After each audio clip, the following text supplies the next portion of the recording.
एक समय की बात है, एक छोटे से गांव में रामू नाम का एक ईमानदार किसान रहता था। वह अपनी मेहनत से रोज की रोटी कमाता था और कभी किसी का हक नहीं मारता था। उसके गांव में मोहन नाम का उसका पड़ोसी भी रहता था, जो थोड़ा चालाक और लालची था। एक दिन रामू और मोहन खेत के पास बैठे बातें कर रहे थे। रामू भाई, तुम रोज इतनी मेहनत करते हो, फिर भी तुम्हारी जिंदगी वैसी की वैसी है। कभी सोचा है थोड़ा चालाकी से काम करो तो तुम भी अमीर हो सकते हो? मोहन भाई, मुझे बस इतनी दौलत चाहिए जिससे मैं अपना और अपने परिवार का पेट पाल सकूं। ईमानदारी से जो मिलता है वही सच्ची कमाई है।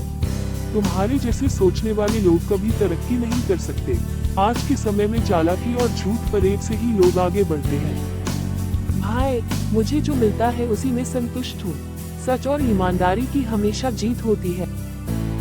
मोहन ने रामू की बातों को अनसुना किया और अपने चालाक तरीकों से गांव में अमीर बनने की कोशिश में लग गया।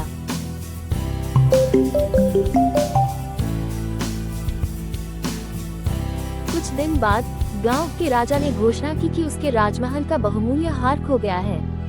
राजा ने कहा कि जो भी उसका हार वापस करेगा उसे बड़ा इनाम मिलेगा। जो कोई भी मेरा हार लाएगा उसे आधा राज्य और सोने का मुकुट मिलेगा। लेकिन ध्यान रहे, अगर कोई चोरी करके हार वापस करता है तो उसे कड़ी सजा मिलेगी।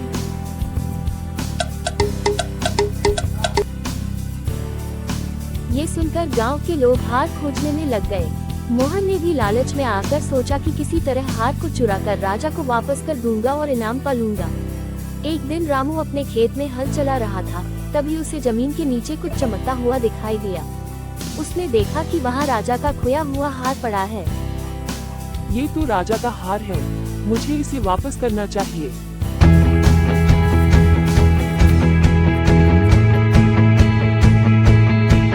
रामू हार लेकर सीधा राजा के पास गया।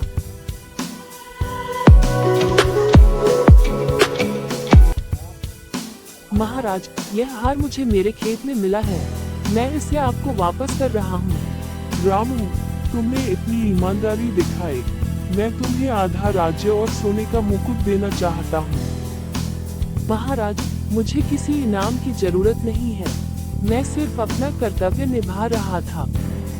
राजा रामू की सादगी और सच्चाई से बहुत प्रभावित हुआ और उसे खेती के लिए अतिरिक्त जमीन देने का वादा किया।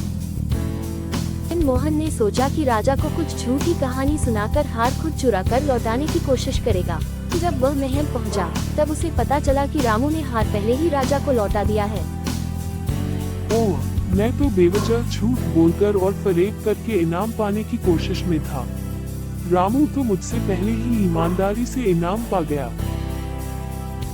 मोहन को अपनी गलती का एहसास हुआ और उसने रामू से माफी मांगी। रामू भाई, मुझे माफ कर दो, मैं लालच में आकर गलत रास्ता चुन रहा था। तुम्हारी सच्चाई ने मुझे बहुत बड़ा सबक सिखाया है। गलती का एहसास हुआ और उसने रामू से माफी मांगी।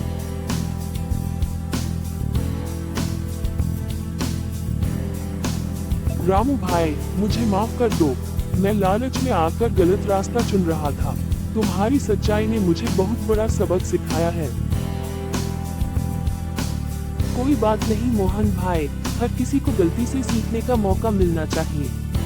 सच्चाई की राह कठिन होती है, लेकिन जीत हमेशा सच्चाई की होती है।